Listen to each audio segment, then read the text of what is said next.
राज्याचे उपमुख्यमंत्री नामदार अजितदादा पवार आजकाल रॉबिन हुड सारखं वागायला लागलेले आहेत आणि म्हणूनच कार्यकर्त्यांच्या तक्रारीकडे लक्ष देऊन सत्यता न तपासता वरिष्ठ प्रशासकीय अधिकाऱ्यांना दमबाजी करणं, चुकीच्या गोष्टीला पाठीशी घालणं, प्रशासनावर दबाव आणून चुकीचे निर्णय घ्यायला भाग पडणं, अशा प्रकारची दादागिरी अजितदादांची चालू आहे.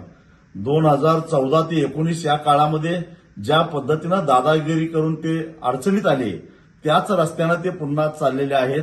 पण आता आम्ही गप्प बसणार नाही.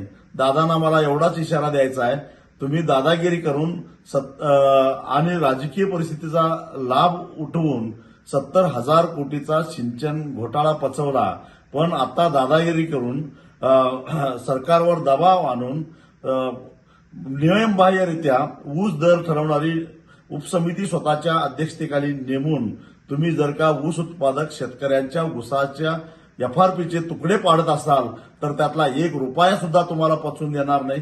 सुप्रीम कोर्टामध्ये जाऊ, रस्त्यावर उतरू, तुम्हाला गुडघे टेकायला लावू, पण पै वसूल केल्याशिवाय सोडणार नाही. दादा लक्षात ठेवा.